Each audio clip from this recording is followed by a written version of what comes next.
Kan tempat ini karena kebetulan saya juga dokter dari PT Bali Pustaka, maka kita bisa menggunakan ruang ini. Saya mengucapkan selamat datang baik kepada Bapak Rektor dengan rekan-rekan maupun Bapak Sandu Munir dengan rekan-rekan. Saya pribadi menilai bahwa dialog antara dua kepercayaan ini, khususnya yang mungkin sering dilaksanakan ya, antara Kristen dan Islam, ini adalah sesuatu yang baik. Sebab tujuan dialog ini adalah untuk kita saling memahami cara berpikir, memahami keyakinan dan sebagainya. Ya. Jadi dengan pemahaman ini, insya Allah yang akan kita dapatkan adalah justru kerukunan dalam kehidupan beragama. Bukan kalau tidak ada pemahaman, tidak ada dialog, inilah biasanya. Ya. Yang kita lihat tentunya jangankan dari kepercayaan yang berbeda. Ya.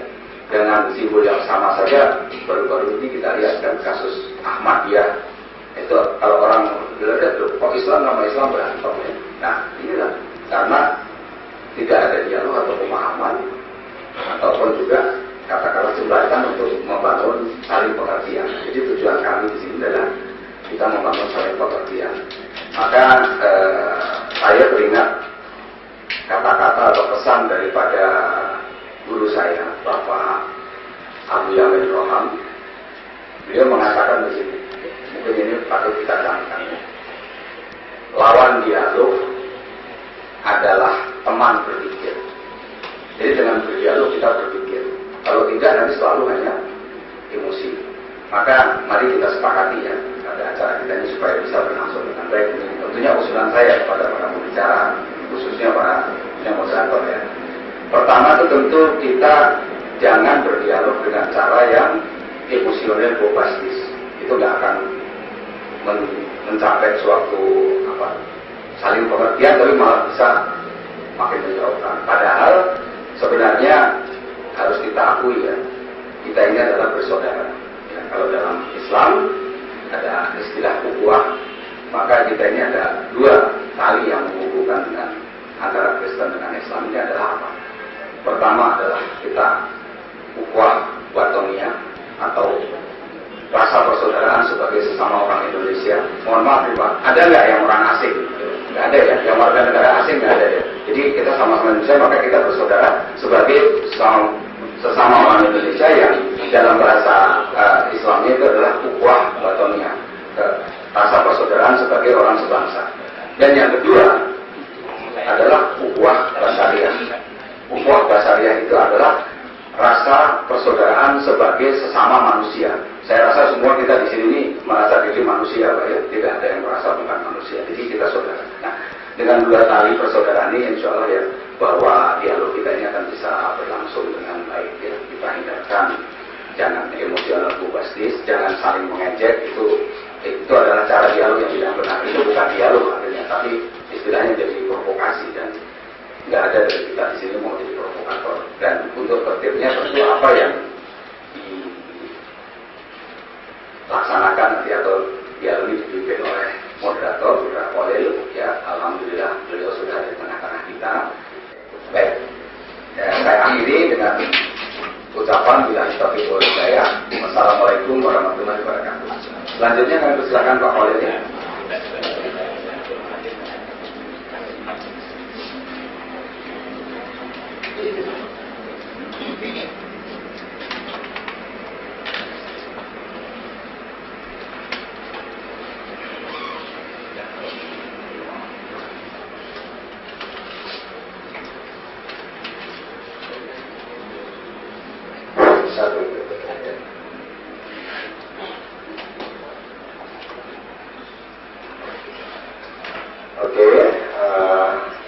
Pertama saya ingin mengucapkan terima kasih kepada Bapak Sekalian yang hadir di kesempatan saya ini.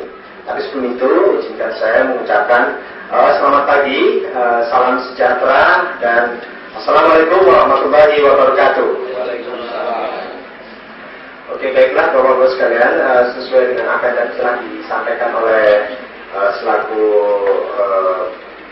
Soidelberg yang menyediakan tempat ini, bahwa acara pada hari ini adalah untuk dialog dari hasil hati dari pikiran kita yang jernih tentang mengulas misteri di balik Injil Barnabas. Oke, dan di situ mungkin kita akan mendapatkan beberapa hal yang mungkin selama ini kita belum ketahui tentang apakah sebenarnya Injil Barnabas itu. Tapi sebelum kita bicara lebih jauh, mungkin akan kita perkenalkan dulu di saya sebagai moderator, namanya Ahmad Fadil, selama ini berfungsi sebagai seorang jurnalis, gitu ya. Terus sebelum melangkah lebih jauh di sini, mungkin akan lebih baik kalau kita perkenalkan pembicara kita yang akan menyampaikan tentang ulasan-ulasannya terkait dengan misteri Injil Barnabas itu.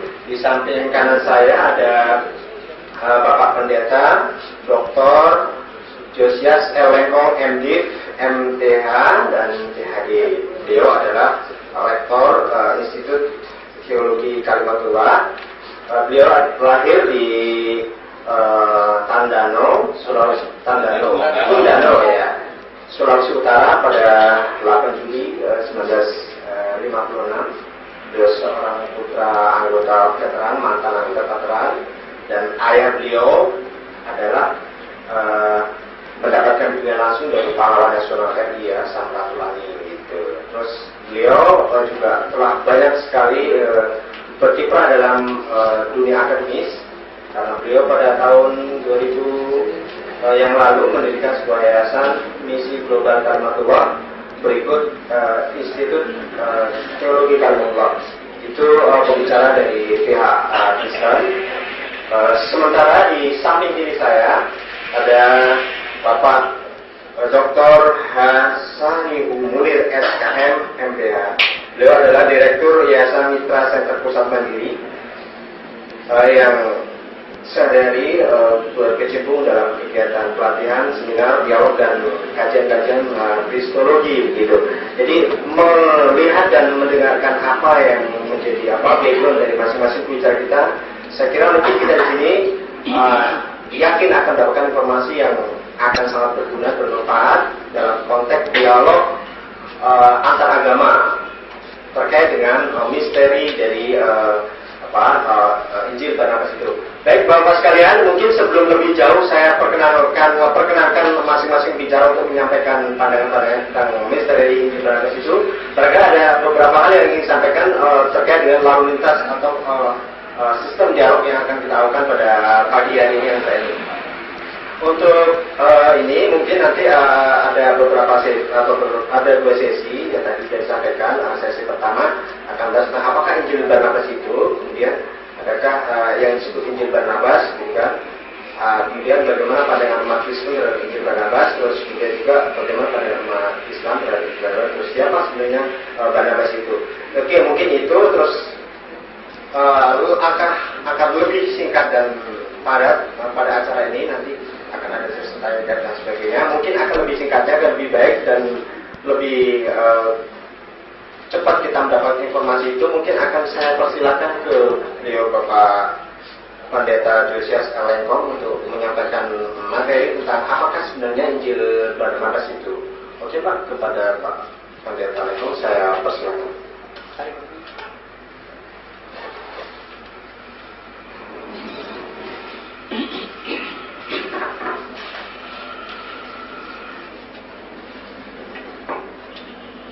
Selamat pagi Bapak Ibu sekalian. Salam sejahtera.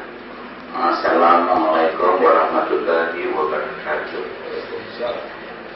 Saya berterima kasih atas undangan untuk menyampaikan pandangan saya khususnya mengenai Injil Barnabas, dan sebentar akan diteruskan dengan pandangan saya tentang konsep Yesus sebagai kalam. Untuk bagian pertama ini, Ibu Bapak sekalian, saya rasa seperti yang diutarakan tadi, kita bermaksud ke sini untuk saling memahami apa posisi dan pandangan masing-masing, dan khusus karena ini diminta dari pandangan Kristen, tentu yang saudara-saudara akan dengar dari pandangan Kristen. Nanti Pak Munir akan menyampaikan dari pandangan Islam. Pertama-tama mengenai Injil Barnabas, Bapak Ibu sekalian, menurut saya dan kebanyakan pemikir Kristen, orang Kristen di dunia ini melihat bahwa sebetulnya si penulis Injil tersebut barangkali dia ada maksud yang baik untuk mengutarakan pikiran-pikirannya, untuk coba memaparkan keinginan-keinginan, kerinduan-kerinduannya begitu, hasratnya.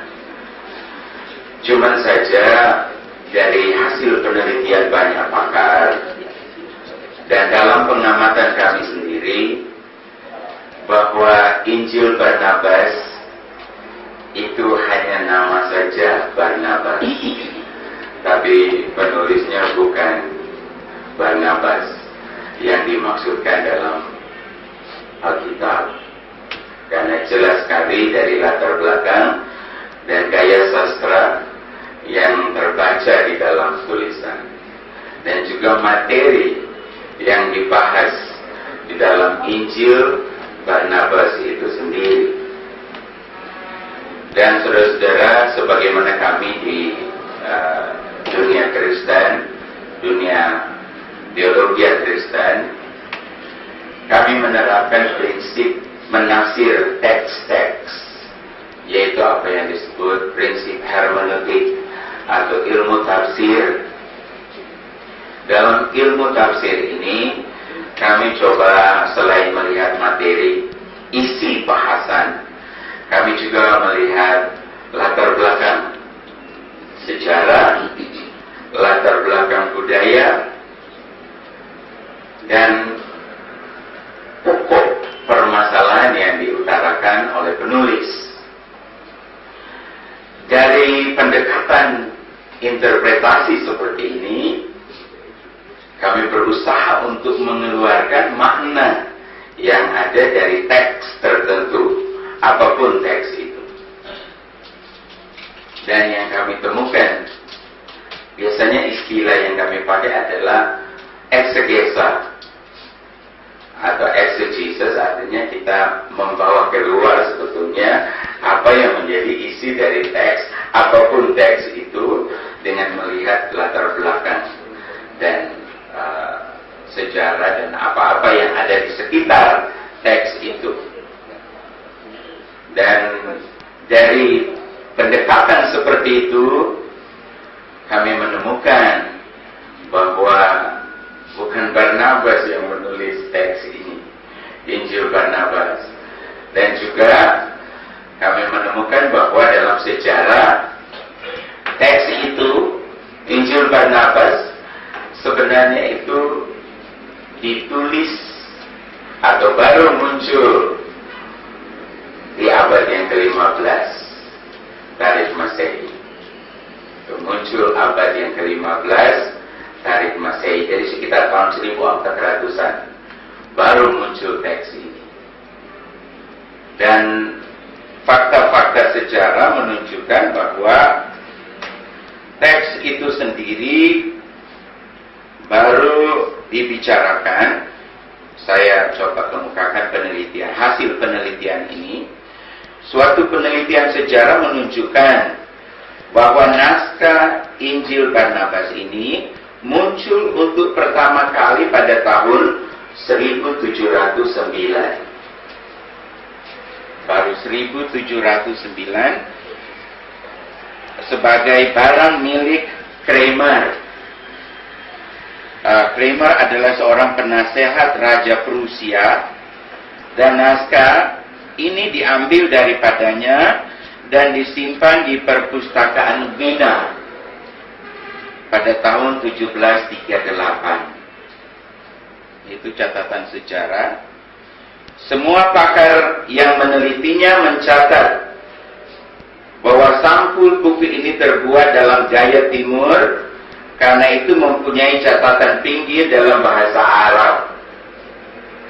Dari pengujian kertas dan tinta yang digunakan, nampak bahwa buku itu ditulis pada abad 15.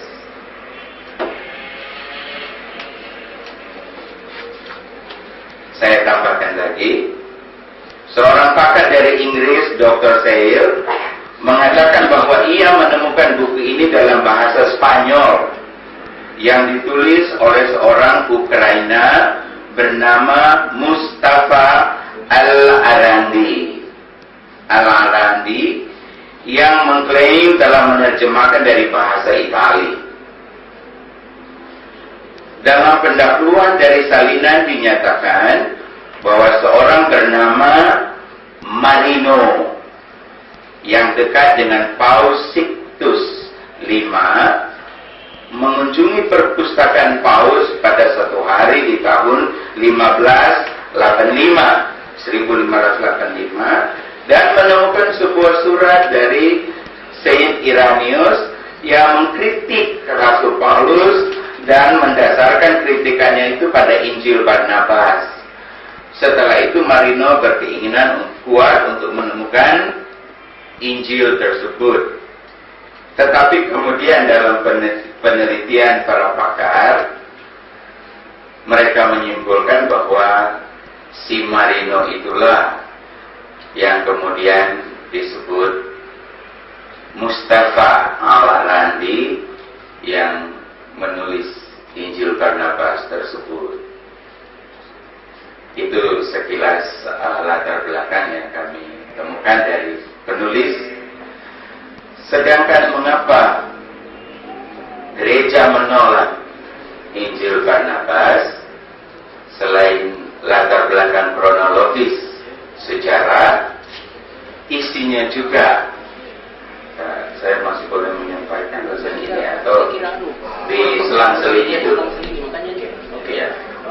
Oke, untuk seperti yang baru saya dengar, mungkin nanti akan dilanjutkan lagi isinya apa dan sebagainya. Untuk saat ini mungkin kita cukupkan dari Bapak Julius.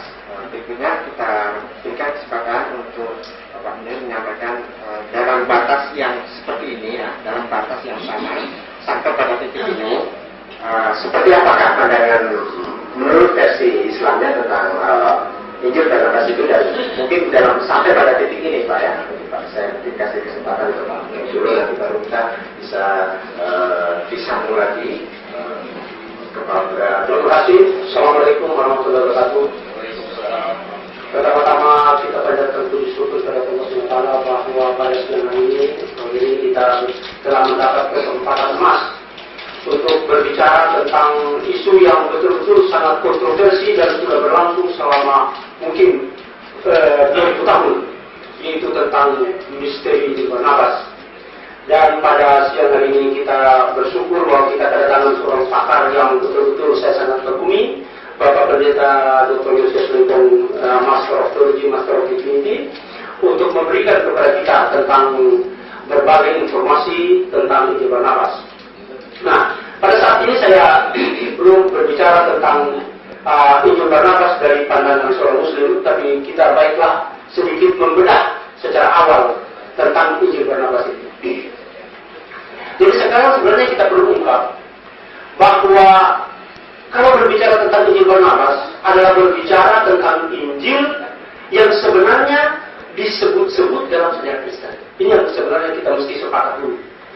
Jadi bahwa Injil Barnabas itu sejak abad pertama dan kedua itu sudah digunakan secara luas, terutama di gereja di Alexandria di Mesir. Injil Barnabas ini digunakan. Kemudian Injil Barnabas ini ikut serta dalam Injil-Injil yang kemudian dinyatakan di dalam oleh gereja. Berbagai macam, baik di dalam daftar 60, the list of 60 book condemned by the church, dan kemudian doktrin daripada Gelasius juga menyatakan bahwa Injil ini dikutuk. Nah, ini yang cukup menarik. Jadi terus terang, kalau kita berbicara tentang sejarah, maka kita memiliki sebuah Injil yang namanya Injil Barnabas. Tetapi yang anehnya, Injil ini kita tidak tahu. Katakan saja kita mulai mengambil garis sampai dengan tahun 1500, kita tidak pernah mengetahui Injil Barnabas itu apa. Lalu kemudian kalau berbicara dari segi Islam, pakar-pakar Islam tidak pernah mengutip ataupun berbicara tentang Injil Barnabas. Jadi ini betul-betul sangat misterius. Injil Barnabas ini adalah Injilnya Kristen, Injil Barnabas ini ditulis oleh Kristen, kemudian digunakan oleh gereja Kristen, umat Islam tidak tahu apa-apa. Nanti kemudian Injil ini menjadi tertarik pada umat Islam ketika Al-Quran itu diterjemahkan ke dalam bahasa Inggris kalau tidak salah, dan ke dalam bahasa Jerman yang dengan judul Al-Quran Muhammad, jadi Quran Nabi Muhammad SAW. Di situ disinggung tentang Injil Barnabas. Sejak saat itulah kemudian umat Islam mulai melihat bahwa di dalam Injil Barnabas ini bahwa ada Injil Barnabas yang kemudian seperti sebagaimana disebutkan oleh para pendeta itu berbicara tentang fase berikut adanya Injil Barnabas yang ditemukan sekarang. Nah, berdasarkan kajian dari Bapak Pendeta Lengkung, bahwa Injil Barnabas yang ada sekarang itu oleh para pakar dinyatakan sebagai Injil yang bolehlah kita katakan Injil palsu, karena menurut seperti dikatakan tadi, dari tinta dan bahan yang digunakan itu berdasarkan bahan-bahan pada abad ke-15, kemudian juga ini Barnabas ini kemudian baru muncul pada abad ke-16 dan seterusnya, sehingga sekarang yang menjadi tanda tanya adalah Injil Barnabas yang dikutip oleh gereja itu kita tidak tahu, lalu kemudian tiba-tiba ada Injil Barnabas yang sekarang. Setelah dibahas tadi dikatakan bahwa Injil Barnabas ini adalah ciptaan baru. Sekarang yang menjadi pertanyaan, bagaimana dengan Injil Barnabas yang sebenarnya? Atau Injil Barnabas yang sudah berkali-kali dikutuk oleh gereja, apakah itu sama dengan yang ada sekarang? Apakah itu berbeda dengan yang ada sekarang? Kalau dia berbeda, apakah berbeda 100%? Kalau dia tidak berbeda 100%, adakah bahan-bahan yang memang ini bisa diduga berasal dari Injil Barnabas yang sebenarnya? Atau apakah ini betul-betul Injil Barnabas yang dulu? Ini yang kita nantinya akan menjadi bahas selanjutnya barangkali. Oke, apakah boleh ini dijawab oleh Pak Pendeta Josias untuk mendapatkan jawaban dari pertanyaan Pak Munir? Kalau disetujui mungkin ini akan tema ini pertanyaan dari Pak Munir ini akan dijawab oleh Pak. Ya, oke. Untuk menjawabnya secara singkat terlebih dahulu, di abad pertama atau di abad-abad awal pertama, kedua, ketiga, memang ada satu Injil yang dilabel juga Barnabas, yang pada waktu periode kanonisasi Alkitab tahun 393 itu masuk kategori apokrifa, artinya tidak memenuhi kriteria yang menjadi persyaratan umum di gereja pada zaman itu di kalangan orang-orang percaya. Oleh karena memang Injil itu tidak memiliki otoritas apa-apa di gereja, dan juga kata-katanya tidak sesuai dengan ajaran umum firman Allah. Hal-hal seperti itu yang menjadi kriteria pada waktu itu, pengukuran. Dan itu tidak dipakai di gereja-gereja pada umumnya. Tapi Injil itu sangat berbeda. Yang disebut apokrifa itu pengarangnya juga bukan Barnabas yang dimaksudkan dalam Alkitab. Karena Barnabas yang dimaksudkan teman Paulus berjalan menginjil, penginjilannya itu beritanya juga sama sekali dengan apa yang diajarkan Matius, Markus, Lukas, Yohanes. Begitu. Sedangkan Injil yang Barnabas yang kita bahas hari ini belum dikenal pada waktu itu. Isi semacam yang ada di Injil Barnabas yang sekarang kita bahas belum dikenal pada waktu itu.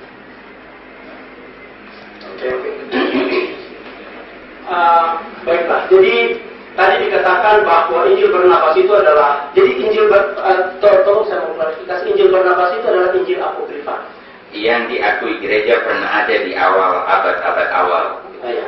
Tapi yang Injil yang kita bahas hari ini bukan itu yang dimaksud oleh gereja. Jadi kita mendapat gambaran bahwa sekarang ini ada dua versi Injil Barnabas, yaitu Injil Barnabas yang apokrifa yang dulu pernah beredar, lalu kemudian dilarang oleh gereja, dan kemudian Injil Barnabas yang ada sekarang. Ini alasannya bahwa Injil Barnabas itu berbeda dengan Injil-Injil yang lain. Jadi barangkali ada suatu informasi yang perlu kita ketahui adalah bahwa Injil-Injil yang ada sekarang, terutama di Injil yang ada dalam Alkitab, itu adalah Injil-Injil kanon, artinya Injil yang diterima oleh gereja. Tetapi bukan berarti bahwa itu adalah sudah semua Injil ada di situ. Tentu di dalam sejarah gereja adalah ada Injil yang diterima dan ada Injil yang ditolak. Mengapa Injil ditolak? Bukan karena Injil itu salah, tetapi karena pada waktu itu yang memiliki otoritas adalah justru yang mendukung Injil yang tempatnya ada di Alkitab sekarang ini. Jadi kalau kita lihat Alkitab sekarang ini adalah Injil 4, yaitu Matius, Markus, Lukas, dan Yohanes. Itu adalah Injil yang didukung oleh gereja Katolik. Artinya kalau saya sebutkan bahwa gereja awal itu adalah gereja Katolik, karena memang itulah asal daripada mulai gereja itu Katolik, artinya justru yang diterima atau yang umum. Nah, tetapi bahwa ada golongan lain yang kemudian juga memiliki Injil, yang karena Kristen yang ada itu adalah justru mendapat dukungan dari Kaisar Romawi, sehingga Injil-Injil yang tidak termasuk dalam golongan itu kemudian disingkirkan. Nah, sekarang kriteria kebenaran di sini adalah kriteria kebenaran dari penguasa, jadi bukan kriteria kebenaran dari teks. Oke Pak, saya mungkin berikan kesempatan dulu kepada Pak Yesus. Apakah benar bahwa Injil yang tadi, yang kriteria kebenaran itu apakah begitu? Dan konteks teksnya, ataukah mungkin atas otoritas dari pihak penguasa? Boleh Pak kasih kesempatan? Ya, ini kriteria yang berlaku pada zaman kanonisasi Alkitab. Ada 5 poin yang menjadi kriteria ukuran pada tahun 339. Yang pertama, apakah kitab itu otoritatif? Artinya seluruh orang percaya atau gereja baik yang ada di daerah Balkan, di daerah Roma, di daerah Asia Kecil, di daerah Afrika, sudah menjadikan kitab tersebut kitab yang menjadi landasan iman dan perilaku, itu otoritatif, yang mengatur atau acuan iman dan perilaku, itu namanya otoritatif. Yang dimaksud juga otoritatif adalah apakah kitab tersebut diwahyukan Allah dengan ungkapan demikianlah sabda Allah, atau itu Isa sendiri yang mengungkapkan itu sesuai dengan keterangan umum yang ada di Alkitab. Yang kedua, kriteria pengukuran, apakah kitab itu profetis?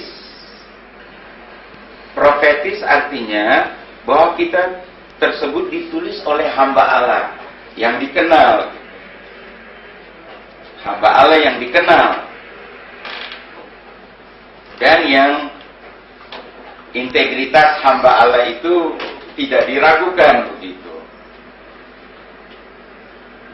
Jadi keluar profet itu sebenarnya penyambung lidah Allah. Jadi profetis dalam pengertian ini bukan foretelling, bukan sekedar meramal atau menubuatkan, tetapi memang keluar dari penyambung lidah Allah gitu, yang diakui punya integritas seperti itu. Yang ketiga, apakah kitab itu otentik? Otentik dalam pengertian artinya bila mana ada kitab yang diragukan keaslian beritanya, maka bapak-bapak gereja atau pemimpin gereja pada abad-abad awal itu biasanya menolaknya.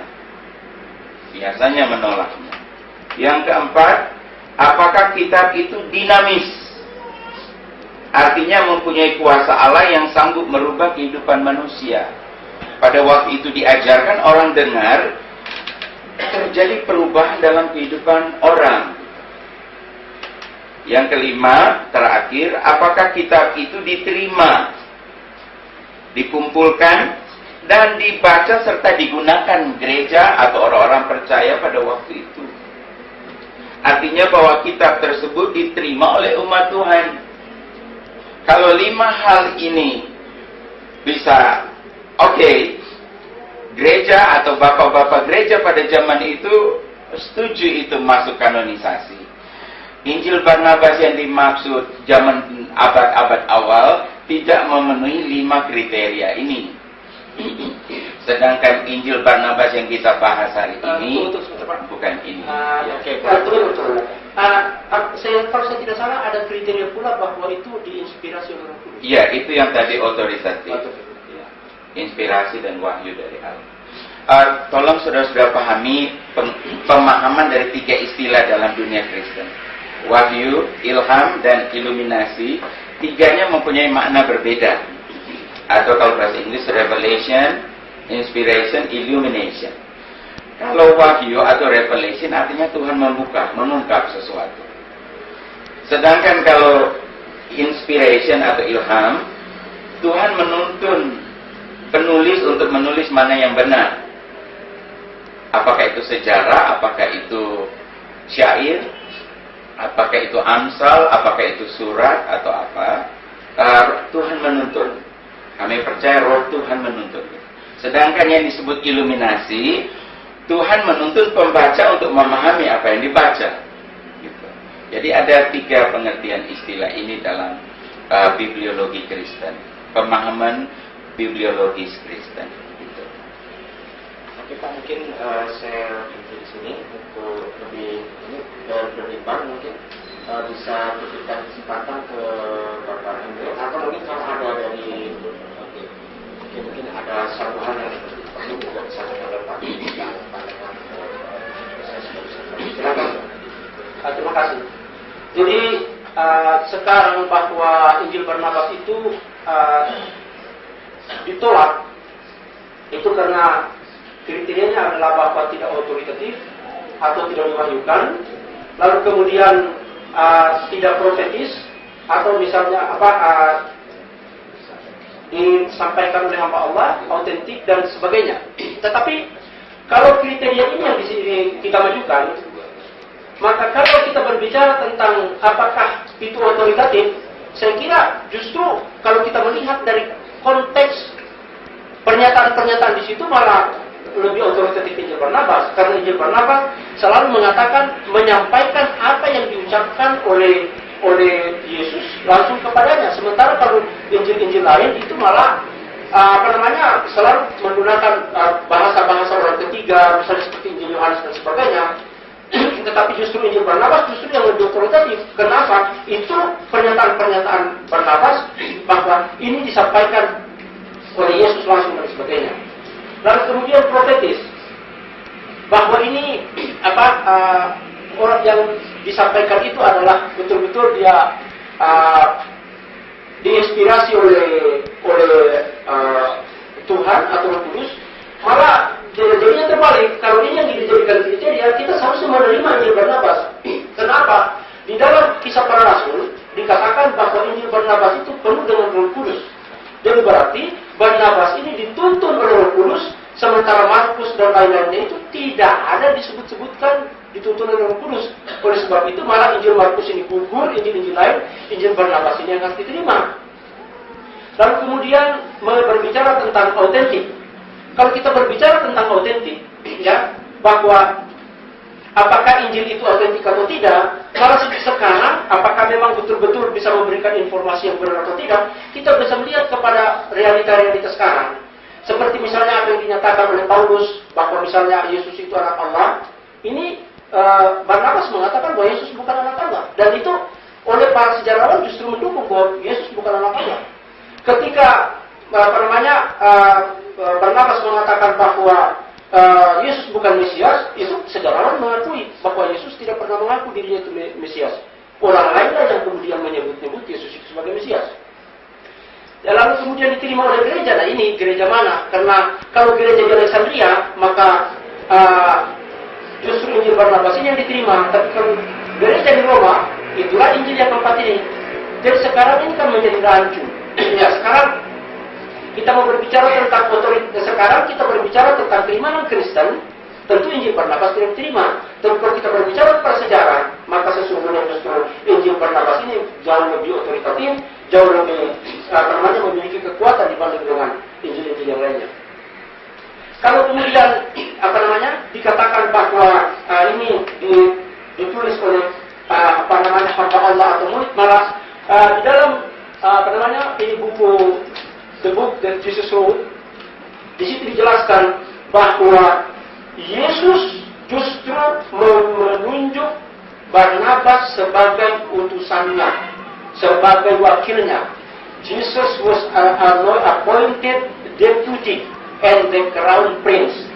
Oleh sebab itu, maka si adiknya yang bernama Yoses ini digelar Barnabas. Bar artinya the servant, deputy, Nabas artinya the prophet.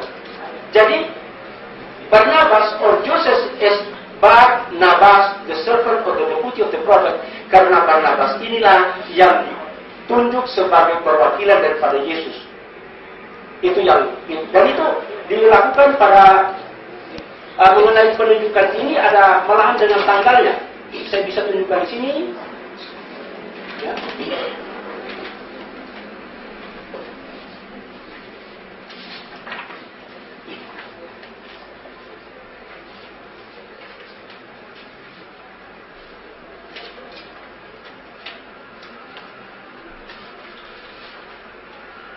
Di situ saya melihat cari dulu.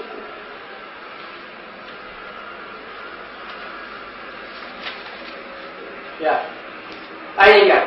Jadi, the real event recorded in this way took place on Friday, September 1932. Jadi kejadian ini dilaksanakan pada hari Jumat tanggal 19 September tahun 32.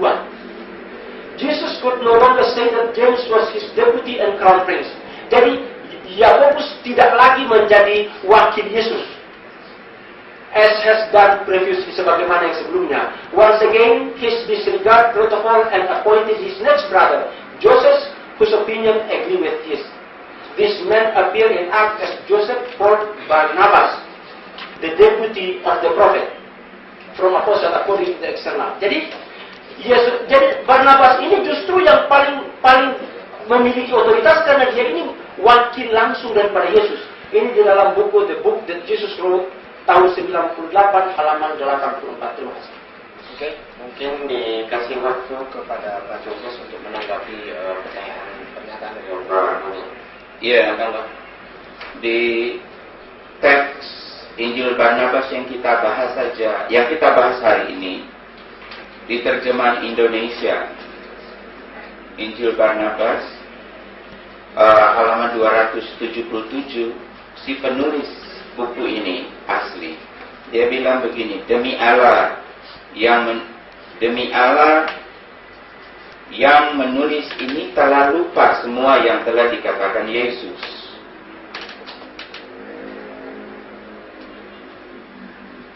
Nah, bagaimana kita menangkap kalimat seperti ini? Demi Allah, yang menulis ini telah lupa semua yang dikatakan Yesus. Bagaimana mungkin dia bisa, kalau dia orang credible, reliable, bisa lupa apa yang ditulisnya, apa yang dikatakan Yesus. Kalau dia lupa 50% masih lumayan, tapi kalau dia lupa 90%, gimana? Terima kasih. Ya. Oke, boleh saya kasih kesempatan kepada penanya. Boleh juga dari Kristen bilang tadi kalau memang ada sesuatu yang ingin disampaikan atau ditanyakan. Oke, saya kasih kesempatan untuk Tapi sebenarnya ini belum dalam konteks tanya jawab ya, ini dalam konteks instruksi ya. Saya minta klarifikasi ya, beberapa hal yang perlu diklarifikasi kepada Pendeta Josias. Tadi disebutkan bahwa salah satu alasan diterimanya sebuah teks Injil gitu, adalah faktor integritas atau faktor dari si penulis yang menulis Injil ini. Saya mohon dijelaskan siapa itu Barnabas. Kemudian bagaimana Kristen punya pandangan yang komprehensif terhadap Barnabas, sehingga kemudian dari situ kita bisa melihat, bisa melacak sesungguhnya apakah Barnabas betul-betul menulis Injil.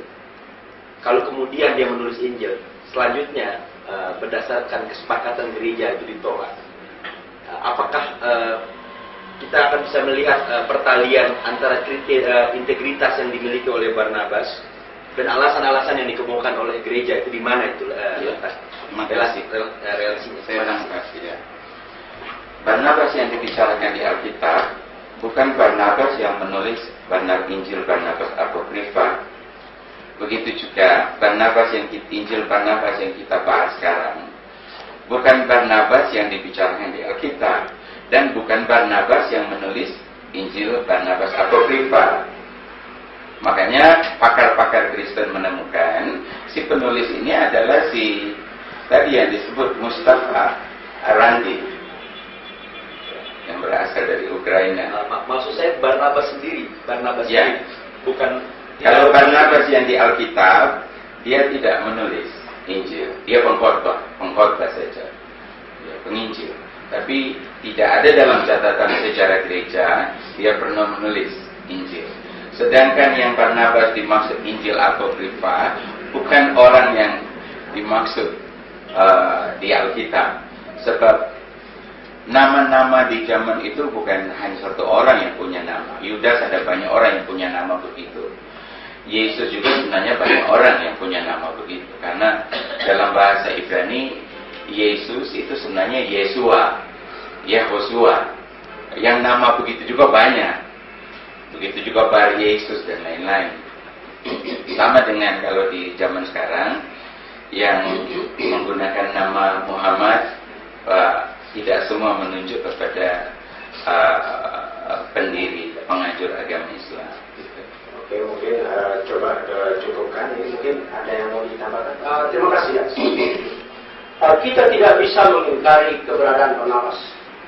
Barnabas yang ada di adiknya Yesus. Jadi Barnabas itu adalah adiknya Yesus. Ya, di dalam buku ini, buku yang saya sudah bacakan tadi, saya kira itu saya.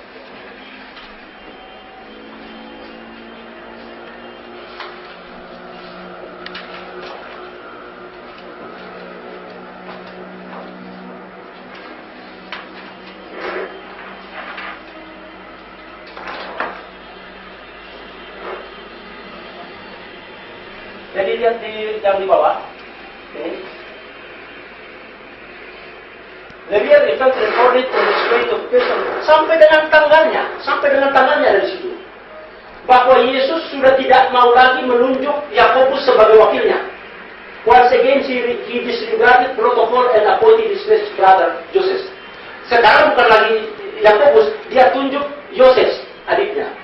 Nah, Joseph's opinion agree with this. This man appeared in act as Joseph. Nah, Joseph yang adiknya Yesus ini itulah Joseph juga namanya kalau kita melihat di dalam Kisah Para Rasul. For title Barnabas yang digelar Barnabas. Bar artinya servant, Nabas itu artinya nabi. Jadi his deputy and crown prince.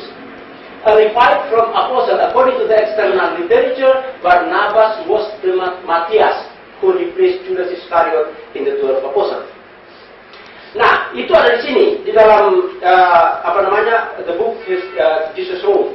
Kemudian di dalam Jesus the Man, ya, itu juga ada menjelaskan bahwa betul-betul Barnabas atau Yoses ini adalah adiknya Yesus. Karena Alkitab sendiri mengatakan bahwa namanya adiknya Yesus itu adalah Yoses. Dan Barnabas ini memiliki kekuatan penuh. Mengapa dia pergi ke Antiok? Karena dia adalah deputy and crown prince, utusan daripada Yesus untuk datang melihat umatnya yang ada di Antiok. Untuk ke sana mengetahui bahwa ada Paulus di sekitar situ, maka dia singgahi Paulus untuk menemaninya. Jadi Paulus ini bukan bos, tapi Paulus ini adalah anak buah. Dia datang menemaninya pergi ke Antiok mewakili Yesus.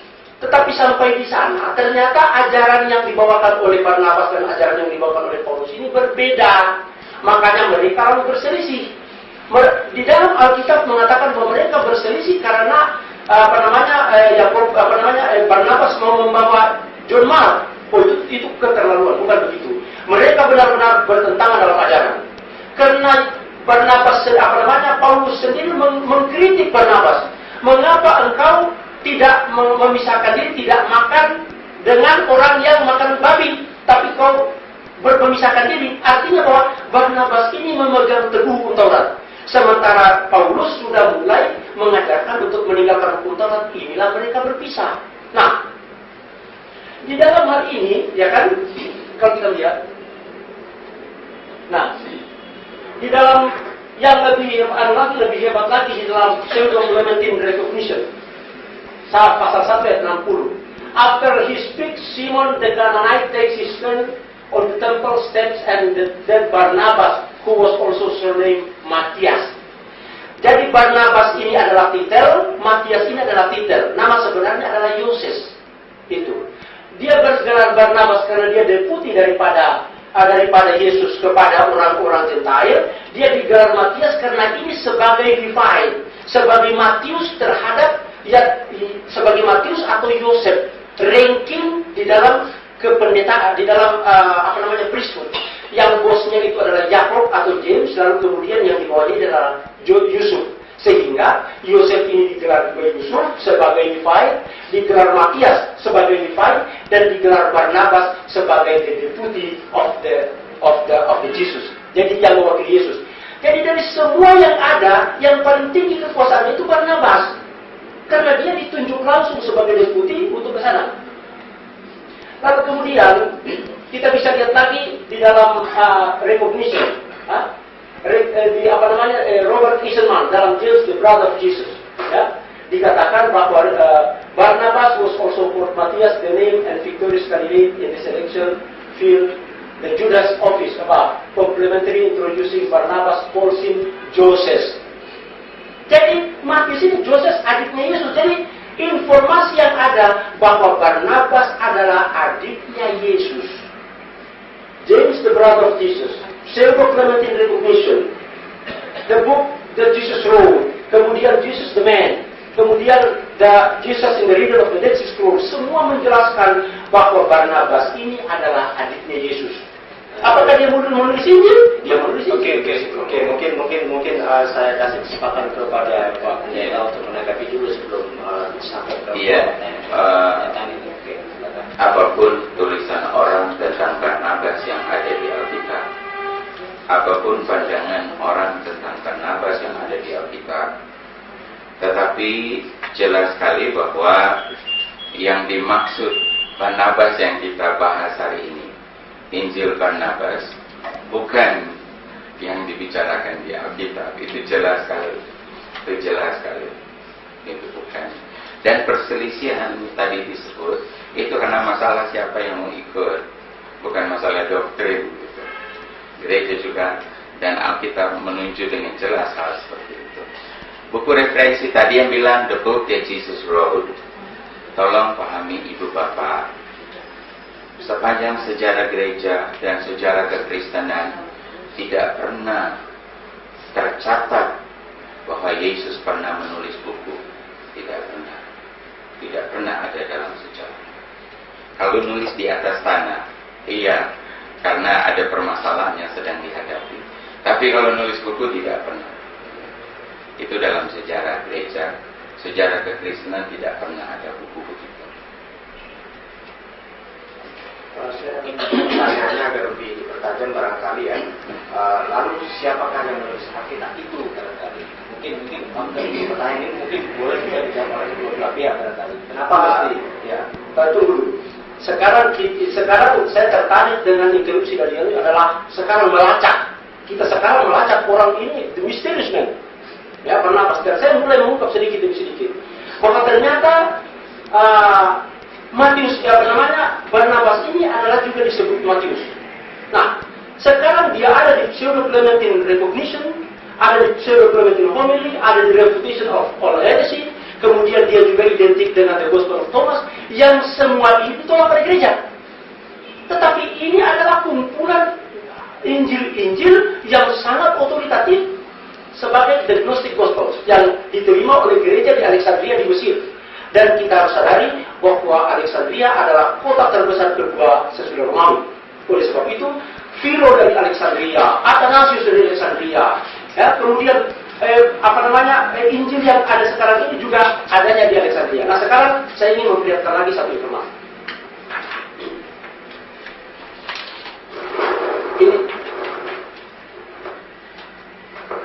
Ini adalah dalam upaya kita untuk melacak identitas. Nah, sekarang kita melihat dalam Hippolytus The Refutation of All Heresy. Ya. Di situ dikatakan Basilius and Isidorus, the two sons and disciples of Basilius, say that Matthias communicated to them secret discourse which they specially instructed he had from the Savior. Matthias ini memiliki akses langsung kepada Yesus. Di sini Basilius, ya, yang kira-kira aktif pada tahun 110 sampai dengan tahun 130 sekitar itu. Dia mengatakan bahwa Matthias. Nah, tadi kita sudah mendapatkan bahwa Matthias ini adalah Barnabas. Communicated to them secret discourse, menyampaikan kepada mereka tentang informasi rahasia which they specially instructed he had from the Savior. Jadi sekarang ini ada instruksi biasa-biasa yang disampaikan kepada orang biasa, ada instruksi rahasia yang khusus diberikan kepada para pejabat-pejabat, termasuklah Barnabas. Nah, ini yang disampaikan di dalam buku Matias, Injilnya Matias. Apa itu Injilnya Matias? Injilnya Matias ini adalah juga Injilnya Barnabas, karena Matias itu adalah Barnabas. Kalau kita melihat di dalam the 60 book, the list of the 60 book, daftar dari 60 Injil yang dilarang oleh gereja, dan kemudian dalam Galatian Decree daripada Galatius, itu selalu berpasang-pasangan the Gospel of Matthias, the Gospel of Barnabas, the Gospel of Matthias, the Gospel of Barnabas. Duanya ini memiliki kemiripan. Artinya mereka tidak tahu yang mana Matias, yang mana Barnabas, tetapi selalu dikategorikan satu. Dan ternyata bahwa Matias ini adalah Barnabas. Nah, Basilius mendapatkan informasi langsung dari Matias atau dari Barnabas. Nah, berarti bahwa Barnabas ini menulis Injil atau Matias ini. Nah, apa yang kemudian ajaran itu sampai kepada Basilius adalah bahwa ternyata Jesus did not die on the cross. Yesus itu tidak mati di tiang salib. Inilah rahasia-rahasia yang kemudian sampai sekarang geger pula dengan Da Vinci Code, kemudian Polygraph. Itu semua rangkaian dari rahasia, dari keturunan garis lain darahnya Yesus ini yang hanya disampaikan kepada orang-orang tertentu, dan rahasia ini sampai kepada Basilius. Oleh sebab itu, maka Basilius ini dikutuk oleh Irenaeus, dikatakan kafir. Mengapa? Karena ketika Paulus mengatakan bahwa Yesus mati di tiang salib, maka Basilius yang mendapatkan informasi dari Injil Barnabas bahwa Yesus tidak mati di tiang salib, maka dikutuk sebagai ajaran yang sesat. Tunggu dulu, satu lagi tambahnya. Lebih hebat lagi, bahwa Mani, ya, kalau kita melihat di dalam ini juga, ya, yang mengikuti ini, ya, saya bisa perlihatkan. Ya.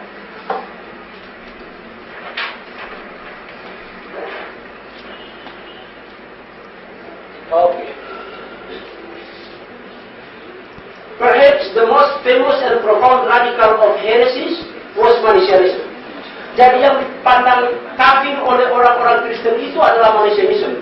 It was founded by an individual named Mani, who was born near Baghdad in AD 214. And Mani, like Basilius, jadi Mani seperti Basilius yang mendapat informasi dari Barnabas ini, maintain that Jesus did not die on the cross, but was replaced by the substitute. Jadi ini Injil Barnabas ini digunakan manusia yang menjadi pengikut Barnabas, Basilides menjadi pengikut Barnabas yang mengatakan bahwa Yesus tidak mati di tiang salib.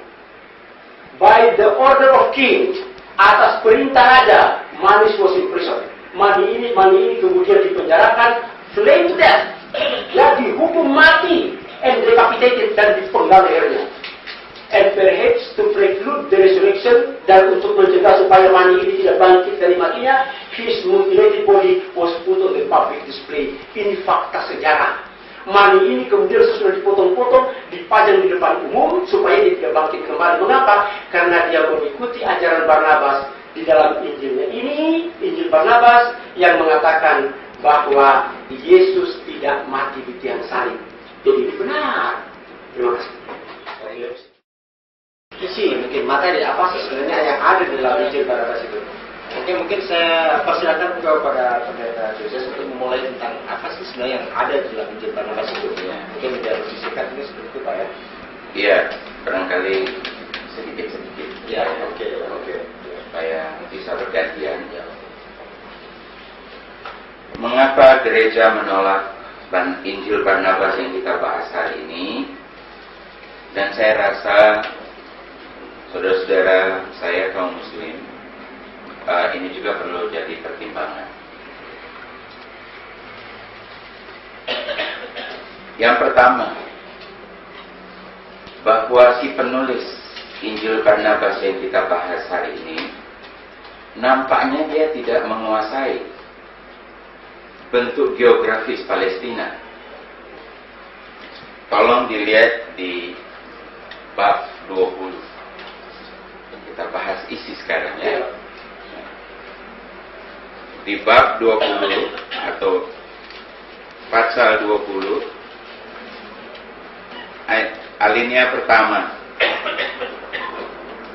Yesus pergi ke laut Galilea atau Galilee dan naik ke dalam sebuah perahu berlayar ke kotanya Nazaret. Dalam pada itu terjadi satu topan di laut sampai akhirnya bahwa perahu itu hampir tenggelam. Mengapa gereja dan pakar-pakar melihat ini Injil fabrikasi abad 15? Oleh karena si penulis tidak memahami bentuk geografis Palestina. Kalau Galilea memang ada danaunya, jadi perahu bisa jalan, berlayar gitu. Tapi kalau ke Nazaret, itu kota di pegunungan. Itu kota di pegunungan.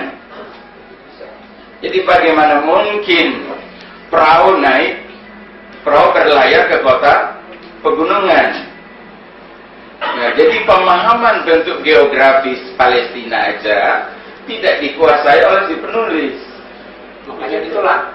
Nah, yang berikut saya kasih contoh di bab 96.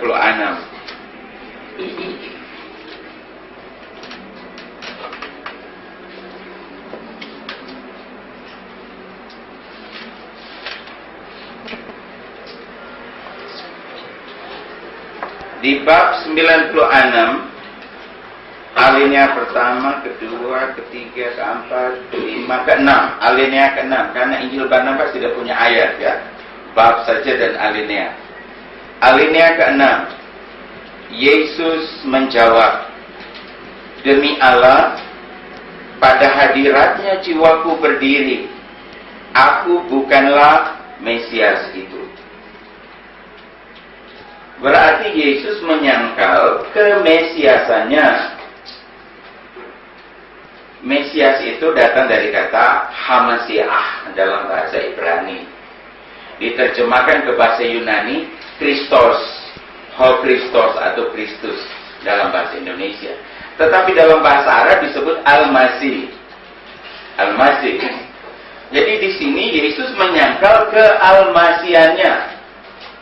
Baik Al-Quran, hadis, kitab-kitab hadis. Jadi pendek kata baik agama Islam maupun agama Kristen sama-sama mengakui Yesus itu Al-Masih, Mesias. Karena kitab suci mengatakan demikian. Tapi Injil Barnabas, Yesus sendiri menyangkal kealmasiannya. Ini hal yang kedua yang kami temukan. Kemudian di dalam bab-bab ini, Yesus justru, atau Isa dibicara Yesus dalam kitab Injil Barnabas, menubuatkan datangnya Muhammad, atau sering disebut pesuruh itu, atau messenger di dalam kitab ini. Itu banyak sekali muncul di kitab ini. Sehingga pakar-pakar gereja, pakar-pakar Kristen melihat bahwa buku ini sengaja ditulis hanya untuk disesuaikan dengan apa yang ada di dalam Al-Quran. Jadi menurut Pak Pendeta Rindu, bahwa karena penulis ini, Injil ini tidak menguasai lokasi, maka Injil ini harus ditolak. Sekira begitu ya. Berarti orang atau gereja. Gereja tidak harus menolak. Kemudian juga Yesus menolak disebut Mesias. Dan yang ketiga, di situ ada nubuat tentang Nabi Muhammad SAW. Jadi sekarang kalau berdasarkan bahwa penulis Injil Barnabas ini tidak menguasai lokasi sehingga Injilnya harus dibuang, maka okelah, marilah kita melihat nasib yang harus menimpa Injil lain. Yaitu saya perlihatkan bagaimana dengan Injil Markus.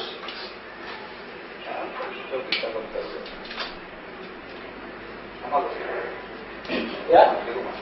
Sekarang kita pergi dulu kepada mana sudah? Nah.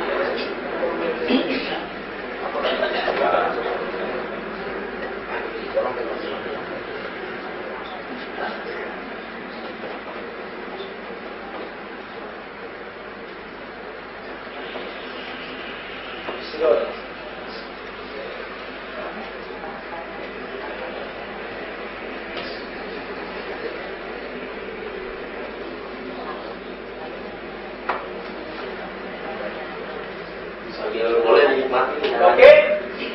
Jadi tolong di sini saya perlihatkan bahwa kalau Injil Barnabas ditolak, maka Injil Markus pun harus ditolak. Silakan buka Markus pasal 7 ayat 31. Silakan Pak. Mari kita lihat, kemudian kita bandingkan. Di dalam Markus pasal 7 ayat 31 dikatakan bahwa kemudian Yesus meninggalkan pula daerah Tirus, ya. Meninggalkan pula daerah Tirus, kemudian dia pergi ke Danau Galilea. Danau Galilea melalui Sidon. Ini bukti bahwa Markus ini tidak tahu keadaan. Mana mungkin dari Tirus mau ke Danau Galilea dia pergi ke Sidon? Ini cerita mati. Kalau dia mau langsung ke Danau Galilea sebagaimana Markus pasal 31, maka dia langsung ke Danau Galilea. Tetapi ini diceritakan bahwa dia melalui Sidon. Berarti bahwa Markus ini tidak tahu lokasi sebagaimana yang Bapak tuduhkan pada Injil Barnabas. Yang kedua, di zamannya Yesus tidak ada jalan yang menghubungkan antara Sidon dengan Danau Galilea. Kita harap dimaklumi Pak. Jadi di zaman Yesus tidak ada hubungan jalan antara Sidon dan Danau Galilea. Kalau dari Sidon mau ke Danau Galilea, orangnya harus menyusur pantai pergi dulu ke Tirus, baru ke Danau Galilea. Lalu kepataran lagi yang berikut, dikatakan bahwa dia pergi ke Danau Galilea melalui through Decapolis. Decapolis itu ada di selatan. Ini tidak mungkin. Kalau dia mau pergi ke Danau Galilea, langsung ke Danau Galilea, baru ke Decapolis. Bukan pergi ke Decapolis dulu, baru ke Danau Galilea. Jadi di sini kelihatan bahwa Markus tidak tahu lokasi. Oleh sebab itu, menurut standar Pak Lengkong, maka Injil Markus harus dikeluarkan dari Alkitab. Terima kasih. Yang pertama. Yang kedua, Yesus menolak disebut Mesias. Mesias, saya ingin perlihatkan dulu. Mesias itu adalah istilah Yahudi. Ya, jadi Mesias itu bukan istilah Quran, bukan istilah Kristen, tapi istilah Yahudi. Apa itu Mesias?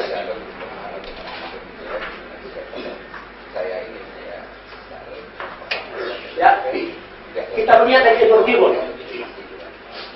Messiah of the Jew had been more frequently represented under the character of a king and conqueror, raja dan seorang penakluk.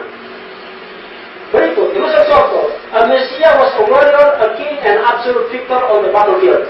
Mesias itu adalah panglima perang, raja dan pemenang mutlak dalam pertempuran. Yang berikut lagi, Messiah, whom Jesus' contemporaries awaited, was the specifically Judaic equivalent of the sacred priest king, jadi raja dan pemimpin agama. Kalau Barnabas tahu betul siapa Yesus, ya jelas harus ditolak karena tidak memenuhi standar ini. Yesus tidak pernah jadi raja, Yesus tidak pernah menjadi panglima perang. Harus malam berarti Injil ini sangat asli.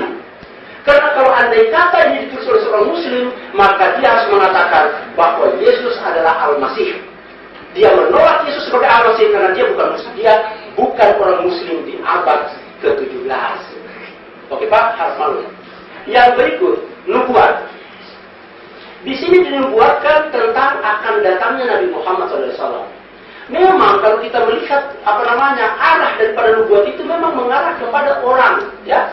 Di dalam buku ini The Lost Year of Jesus Revealed, di situ dikatakan bahwa Yesus mengambil jalan radikal dengan menyebut yang akan datang, the Spirit of Truth itu dengan sebutan He, artinya dia laki-laki. Sementara kalau itu adalah malaikat, kalau itu adalah yang lain, itu disebut dengan netral, tidak ada laki-laki dan perempuan. Tapi dia memberikan label bahwa yang akan datang dari laki-laki itu berarti manusia, Pak. 8 kali di dalam Injil Yohanes pasal 16 ayat 12 dan seterusnya dia menggunakan kata ganti he. Dia laki-laki, dia laki-laki, dia laki-laki. Nah, setelah itu maka datanglah bukti bahwa itu Nabi Muhammad SAW sebagai Nabi berikut. Dan ini bukti dunia. Sekitar 1 miliar penduduk dunia memberikan bukti autentisitas daripada klaim Barnabas bahwa Nabi Muhammad itu adalah Nabi dan sekarang pengikutnya hampir 1 miliar. Yang berikut, ada satu yang paling menarik adalah bahwa saya bisa membuktikan bahwa nubuat tentang Nabi Muhammad ini adalah asli karena kata-kata yang digunakan di situ adalah memiliki kriteria kata-kata yang diucapkan pada abad pertama dan abad kedua. Mari kita lihat. Di sini dikatakan bahwa Allah bersabda, "Tunggulah Muhammad, karena demi engkau aku berkehendak menciptakan surga, dunia dan sejumlah besar makhluk." Saya silakan kepada Bapak Lengkong, silakan cari istilah-istilah itu dalam abad ke-5, abad ke-6, abad ke-17. Istilah ini tidak ada. Di mana adanya istilah bahwa for whose sake the heaven and earth was created, itu adanya di dalam Injil Thomas. Injil Thomas pasal 12 ayat 1. Saya ingin memperlihatkan teksnya supaya bisa lebih jelas. Istilah ini dikatakan bahwa for whose sake, bahwa demi engkau sehingga dunia dan surga itu tercipta. Ini persis istilah ini sama dengan yang ada di dalam kitab Injil Thomas pasal 12 ayat 1 yang ketika itu Yesus pengikut Yesus datang kepada Yesus. Oh Yesus, tunggu sebentar saya selesaikan. Kalau kamu nanti sudah tidak ada, kemana kami harus pergi? Maka kemudian Yesus mengatakan, dimanapun kamu berada, pergilah kepada Yakobus, karena surga dan dunia tercipta karena dia. Ini istilah abad pertama, Pak. Istilah abad pertama. Berarti Injil Barnabas ini ditulis abad pertama karena istilah itu yang digunakan mirip. Dan tidak ada istilah itu digunakan di luar daripada kurun waktu itu. Terima kasih. Oke, silakan Bapak. Iya, saya hanya ingin menjelaskan istilah Mesias itu. Mesias kan itu artinya orang yang diurapi. Itu harafiahnya begitu terjemahannya. Orang yang diurapi. Yang diurapi itu biasanya itu raja-raja, nabi-nabi, atau rasul, pesuruh-pesuruh Allah, pelihara, nazir. Seperti itu yang dikategorikan orang yang diurapi. Nah, Yesus di dalam Injil Dia mengaku dialah itu Mesias. Dialah itu yang dinubuatkan di dalam perjanjian lama. Jadi kalau Injil Barnabas yang kita bahas hari ini, Isa sendiri, Yesus sendiri menyangkal kemesiasannya, jabatan Mesias itu. Sedangkan Alkitab jelas sekali bahwa kedatangan Yesus itu untuk memenuhi, untuk menggenapi keempat jabatan. Jabatan hakim, jabatan imam, jabatan nabi, dan jabatan raja. Keempat hal ini adalah jabatan-jabatan yang dikaitkan dengan Yesus di dalam seluruh pembahasan Alkitab. Tentu waktu kita tidak cukup hari ini untuk memeriksa semua referensi tentang ini. Tetapi empat jabatan ini yang digenapi di dalam diri Yesus. Sehingga mustahil bahasa Arab bilang, kalau yang bersangkutan bilang aku bukan Mesias itu. Karena baik perjanjian lama nabi-nabi maupun perjanjian baru semua mengarah pembicaranya terfokus kepada pribadi ini, Yesus. Penggenapan dari nubuatan Al-Masih, Mesias atau Hamasiah, Kristus itu. Jadi pemahaman yang benar akan meluruskan pandangan kita. Oke ya, mungkin sebelum dilanjutkan dialog kita dengan sesi berikut, mungkin karena waktunya juga sudah hampir 1 jam, ya mungkin ada baiknya kita ada sesi tanya dulu, setelah 1 jam. Ini sudah hampir 1 jam, ya 1 jam. Okay. Mungkin sekitar 10 menit lagi akan ada sesi tanya. Silakan mungkin dijawab. Jadi terima kasih. Kalau kita mengatakan bahwa Yesus memenuhi kriteria Mesias, itu tidak benar. Karena kalau Yesus memenuhi kriteria Mesias, maka Yesus ini akan diterima oleh umat Yahudi. Tapi ini ditolak oleh umat Yahudi. Mesias itu kan yang punya istilah, yang punya pemahaman, yang punya standar adalah orang Yahudi.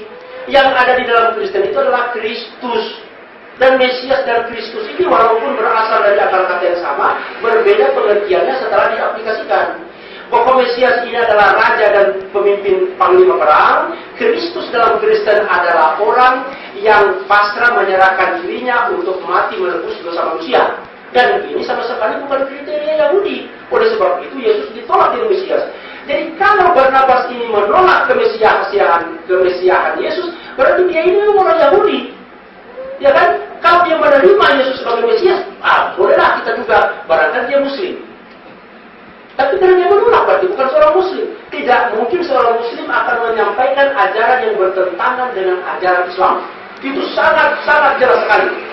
Jadi bahwa ditanggapi sedikit. Tolong pahami Ibu Bapak bahwa seluruh Alkitab ukuran kriteria benar tidaknya tidak pada apa kata Barnabas ya, seseorang diri. Sebab terlalu subjektif kalau begitu. Terlalu subjektif. Sedangkan kita lihat dari apa kesaksian dari abad ke abad. Karena Alkitab itu ditulis selama 1600 tahun. Dan penulisnya kurang lebih 40 orang gitu, yang menulis. Jadi kalau bilang hanya satu orang Barnabas yang menentukan segala-galanya, ini terlalu subjektif dan tidak bisa dijadikan acuan.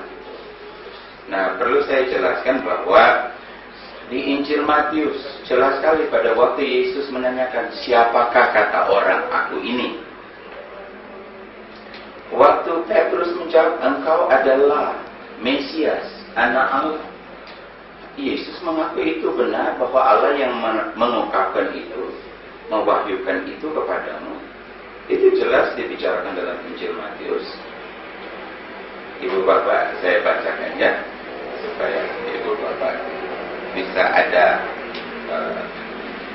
materi langsung. Dalam Injil Matius pasal yang ke-16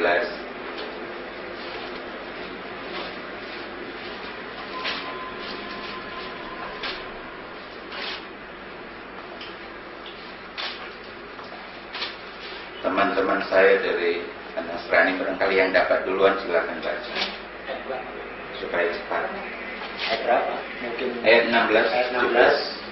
16. Pasal 16. Iya, Ayatnya? 16, 17. Ya, pasal 16 juga. Pasal 16. Itu barangkali bisa dilihat. Ya. Mungkin Pak. Ya, pasal 16 ayat 16. Ya. Oke. Maka jawab Simon Petrus, engkau adalah Mesias, anak Allah yang hidup. Terus, Kata Yesus kepadanya, berbahagialah engkau Simon bin Yunus, sebab bukan Mesias yang mengatakan itu kepadamu, melainkan Bapakku. bukan apa? Enggak ada itu ya. Pasal 16, ayat 16, 17, Ayat 18. Iya. Matius pasal 16. Ya, sudah ini. Nah, langsung aja. Ayat 17 sekarang. Demikian firman Tuhan. Kata Yesus kepadanya, berbahagialah engkau Simon bin Yunus, sebab bukan manusia yang menyatakan Manusia ya, itu bukan kepadamu, manusia. melainkan Bapakku yang di surga. Nah, Yesus mengkonfirmasi kan bahwa dia Mesias, bukan menyangkal. Saya kira begini, di sinilah kita mesti kritik di dalam melihat ayatnya, bahwa Matius mengakui bahwa Yesus ini adalah Mesias anak Allah itu tidak masuk akal. Karena tidak ada dalam konsep Yahudi bahwa orang itu adalah anak Allah secara pribadi. Menurut Paul Tillich dalam bukunya A History of Christian Thought, dia mengatakan bahwa the concept of the Son of God is pagan concept. Because God propagated Son on the earth. Jadi Tuhan itu beranak pinak di dunia. Nah, Yesus, engkau adalah Mesias, anak Allah, itu tidak benar. Siapa yang mulai mempropagandakan bahwa Yesus itu adalah anak Allah? Itu Paulus. Jadi sekarang ini ajaran Paulus itu disuapkan ke mulutnya Matius, padahal Matius yang Yahudi tidak mungkin mengakui bahwa Yesus itu adalah anak Allah, itu kafir. Kalau di dalam ajaran Yahudi mengatakan bahwa anak Allah secara individu itu tidak ada. Dan juga mengatakan Mesias. Sekarang kalau Matius mengakui bahwa Yesus ini Mesias, Mesias, kriterianya apa? Tidak ada yang dilihat. Apakah Yesus ini sebagai raja? Tidak juga. Dia hanya berdakwah saja. Apakah Yesus ini panglima perang? Tidak juga. Jadi apa yang bisa diharap dari Yesus sehingga bisa dianggap sebagai Mesias? Di Alkitab banyak nubuatan baik di kitab Zabur bahwa Mesias yang akan datang itu raja juga. Dan di kitab Yesaya 53, Mesias yang dinubuatkan itu berperan sebagai hamba Allah, Abdullah, dia juga berperan sebagai raja. Dan untuk mengakui Yesus sebagai raja tidak sulit, banyak di Alkitab, cuma kita tidak punya waktu membahas. Dan saya tahu dalam ajaran Islam tidak sulit juga mengakui Yesus sebagai raja yang akan datang dan akan menguasai bumi sebelum hari kiamat. Itu jelas kok itu dalam ajaran-ajaran, baik di hadis khususnya. Oke, mungkin waktu sudah mau hampir habis. Mungkin kita berikan untuk term tanggung jawab dulu Pak ya. Seperti mungkin sekitar dua orang penanya dari kedua belah pihak yang mewakili gitu ya, dari pihak Kristen juga ada yang nanya, kemudian dari pihak umat Islam juga ada yang nanya. Mungkin untuk kesempatan pertama saya kasih waktu ke Mustafa umat Kristen dulu barangkali ya, kalau ada yang mau nanya dulu gitu. Bagaimana? Ada yang mau ditanyakan? Oke, kalau mungkin belum ada, sambil mungkin memikir-mikir dulu pertanyaan apa yang ingin disampaikan, saya kasih kesempatan dulu kepada beliau Bapak. Ya. Oke. Ya, barangkali yang kita lihat di layar itu tadi Pak Leko mengatakan bahwa kita lihat di itu kan di Injil si Barnabas tidak memenuhi syarat, tidak memenuhi kriteria karena banyak kelemahan daripada Barnabas itu sendiri. Nah, kalau apalah artinya seorang Barnabas, seorang rasul, seorang manusia biasa? Kalau dia mempunyai kelemahan, ya. Kalau dia mempunyai kelemahan, tentu itu sesuatu yang wajar. Tapi bukan berarti kita mengakui bahwa keberadaan Injil Barnabas itu betul-betul 100% firman Allah. Saya juga tidak akan mengakui seperti itu. Tapi kalau Barnabas punya kelemahan, ya. Bagaimana dengan Allah yang punya kelemahan dalam Alkitab? Seperti yang kita baca di sini, Kejadian 6 ayat 5 dan 6. Ketika dia lihat Tuhan bahwa segala kejahatan manusia di bumi dan bahwa segala kecenderungan hatinya selalu membuahkan kejahatan semata-mata, maka menyesallah Tuhan bahwa ia telah menjadikan manusia di bumi dan hal itu memilukan hatinya. Kemudian di ayat lain, dan menyesallah Tuhan karena melepaskan kain dirancangnya. Nah, kita bisa lihat di ayat ini, berarti Tuhan atau Allah di dalam Alkitab ini tidak mengenal, punya kelemahan. Ya, Tuhan menciptakan manusia, ternyata manusia berdosa. Nanti kira-kira nanti apabila Tuhan akan menghukum kita masuk ke dalam neraka, kita akan protes kepada Tuhan. Lah yang ciptakan kita manusia bukan mau kita, Engkau yang menciptakan. Sekarang Engkau yang keliru, kami yang dibuang ke neraka. Kan manusia akan memprotes Tuhan. Nah, di sini betapa terlihat lemahnya Tuhan di dalam Alkitab. Apalagi dibandingkan apalah seorang Barnabas. Tuhan aja bisa salah. Ini kita bisa melihat kelemahan barangkali di Alkitab. Kalau kita bandingkan dengan ayat Al-Quran seperti itu kan sangat jauh berbeda. Gitu. Betul, salah satu. Belum lagi ada Tuhan yang harus berpikir. Oke Pak, mungkin satu aja dulu cukup. Masa cukup untuk dijawab. Langsung ditanggapi aja supaya variatif ya. Yang dikutip tadi Pak, itu jelas-jelas bukan mengungkapkan kelemahan Tuhan, tapi justru mengungkapkan bahwa Allah itu memiliki pengetahuan, memiliki perasaan, dan memiliki kemauan. Berbicara karena di dalam ajaran teologi yang diakui pribadi, itu yang mempunyai 3 hal, atau yang diakui oknum, dalam bahasa Arab oknum, itu yang mempunyai 3 hal, yaitu pengetahuan, kemauan, perasaan. Nah, Allah yang digambarkan atau yang diajarkan, diungkapkan di Alkitab, Allah yang punya 3 hal begini. Bukan Allah yang sama sekali tidak bisa diketahui apakah dia tidak ada perasaan, tidak ada apa. Gitu. Allah yang diungkapkan di Alkitab begitu. Nah, oleh karena Allah punya perasaan, makhluk manusia yang diciptakannya itu, menurut kemauannya, bahwa dia akan taat kepada si Khalik, pencipta.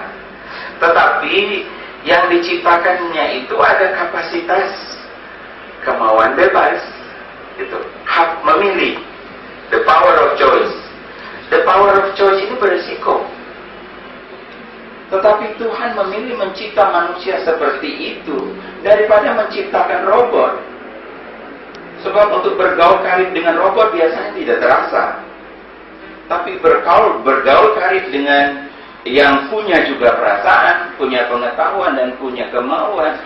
Nampaknya di Alkitab begitu jelas Allah menciptakan manusia yang demikian. Gitu. Tapi justru Allah yang keliru, bukan Allah keliru. Tuhan itu manusia yang salah menggunakan hak pilih. Tidak, Pak. Bahkan kalau lihat di ayat selanjutnya, Tuhan itu menghukum manusia dengan mendatangkan air bah. Mati semua manusia kecuali Nabi Nuh. Dari zaman Adam juga ada kesalahan manusia memilih.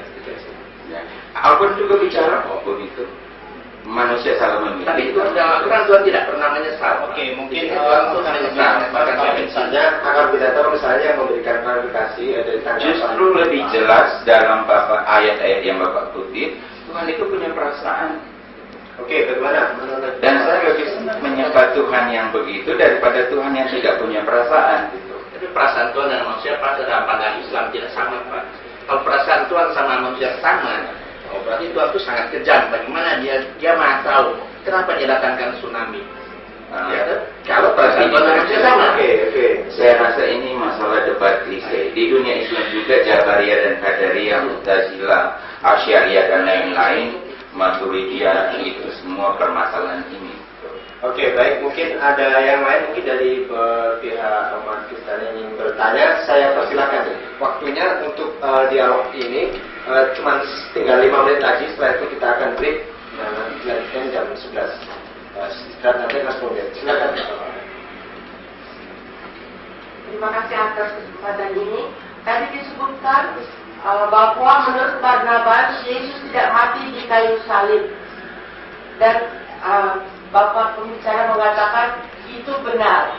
Itu hanya dikatakan berasal dari Barnabas, tetapi Injil-Injil lain, saksi-saksi mata juga ada bahwa Yesus mati di kayu salib. Hanya itu. Terima kasih.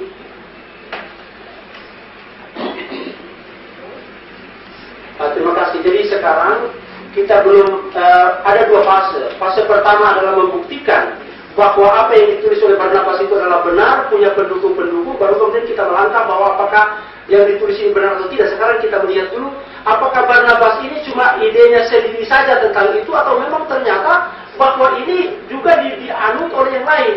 Nah, tapi mungkin ini Pak, waktunya akan sangat singkat kalau untuk menjelaskan tentang siapa Barnabas. Ya, mungkin akan lebih jadi kami perlihatkan. Jadi di situ bahwa Basilides itu claim that crucifixion was a fraud, that Jesus did not die on the cross. Jadi Basilides mengatakan bahwa Yesus tidak mati di kayu salib.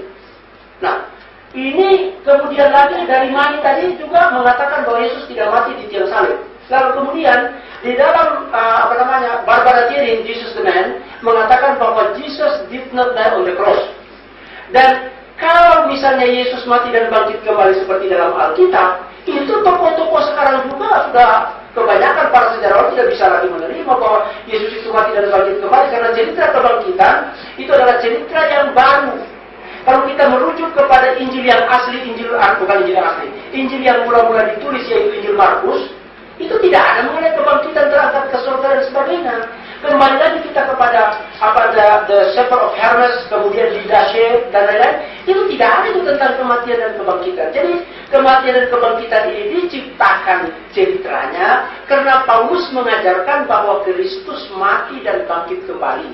Untuk mendukung cerita bahwa Kristus mati dan bangkit kembali, dibuatlah cerita bahwa Yesus mati dan bangkit kembali. Padahal dulu ternyata bahwa Yesus itu tidak mati di tiang salib. Ini di dalam Dr. Barbara Thiering yang 20 tahun mendalami naskah mati dan kemudian melihat penerjemahan Alkitab secara metode Pesher, menemukan bahwa sampai dengan tanggal dan bulannya, jamnya penyalipan, kronologis penyalipan, sampai disalib, diminumkan racun ular, dimasukkan ke dalam gua, kemudian diobati dengan mir dan arum dan sebagainya, itu memperlihatkan bahwa Yesus tidak mati di tiang salib. Maria datang ke kuburan Yesus untuk mengurut. Masa ada orang mau diurut, orang sudah mati 3 hari?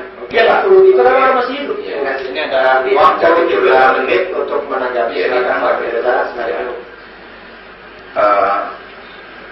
Barangkali begini, saudara-saudara, sebelum peristiwa kematian Yesus itu, Yesus sendiri menubuatkannya bahwa anak manusia akan diserahkan dan akan mati. Dan Al-Quran juga bicara, Nabi itu produk abad 7. Artinya, misalnya di surat Maryam ayat yang ke-33, diberkatilah atau keselamatan pada hari aku dilahirkan, pada hari aku wafat atau mati, pada hari aku dibangkitkan. Di situ ada kelahiran, kematian, kebangkitan. Nah, yang dipertanyakan ada yang bilang nanti dia mati waktu kembali sebelum hari kiamat dan bangkit lagi pada waktu hari kiamat. Nah, yang dipertanyakan apakah tubuh Yesus yang sekarang di surga seperti tubuh Elia, Nabi Elia dan Henokh itu, Idris, itu masih bisa mati karena itu sudah tidak fana lagi. Di surga tidak ada yang fana. Nah, yang turun ke bumi itu lagi apakah masih bisa fana, kan? Dan saksi-saksi mata memang benar banyak menceritakan. Bahkan kebangkitan Yesus sendiri kalau dibaca di Alkitab disaksikan lebih dari 500 orang. Biasanya di pengadilan kalau sudah 3 orang bersaksi sudah kuat. Apalagi kalau 500 orang tadi. Oke, mungkin terlalu kuat. Ini waktunya sudah sampai. Kita akan ada waktu 10 menit untuk saya sedikit. Jadi begini, kalau andai kata kebangkitan Yesus disaksikan oleh 500 orang Yahudi yang menurut Bapak memiliki kekuatan di dalam pengadilan, berarti semua orang Yahudi masuk Kristen. Tapi buktinya tidak. Berarti itu cerita yang dibuat-buat. 500 orang jadi saksi di pengadilan, semua masuk Kristen orang Yahudi. Tapi buktinya mereka tidak mempercayai kebangkitan itu. Al-Quran dan Alkitab bicara bahwa banyak orang memberontak dan melawan, tidak mengikuti perintah Allah. Itu tidak semua orang di dunia begitu. Hanya karena dengan firman Allah langsung ikut Allah, tidak semua orang begitu. Berbeda-beda juga orang di dunia. Justru lebih banyak yang melakukan hal-hal yang tidak baik daripada yang baik di dunia ini. Indonesia aja kita lihat, ranking pertama barangkali di Asia, bahkan mungkin ke seluruh dunia, negara terkorup di dunia. Dan nanti kita bangsa beragama, iya kan? Tapi dunia melihat kita seperti ini. Oke Pak, mungkin waktu kita sudah sangat mepet untuk kita break dan nanti kita akan lanjutkan ya. Ini mungkin untuk sementara diskusi kita ending sampai di sini. Nanti sekitar 10 menit lagi ke depan kita akan lanjutkan dengan bahasan dan topik yang juga tidak kalah menarik. Sepertinya memang waktunya agak sudah terbatas ya. Oke, mungkin untuk sekarang sudah hampir 1 jam setengah dari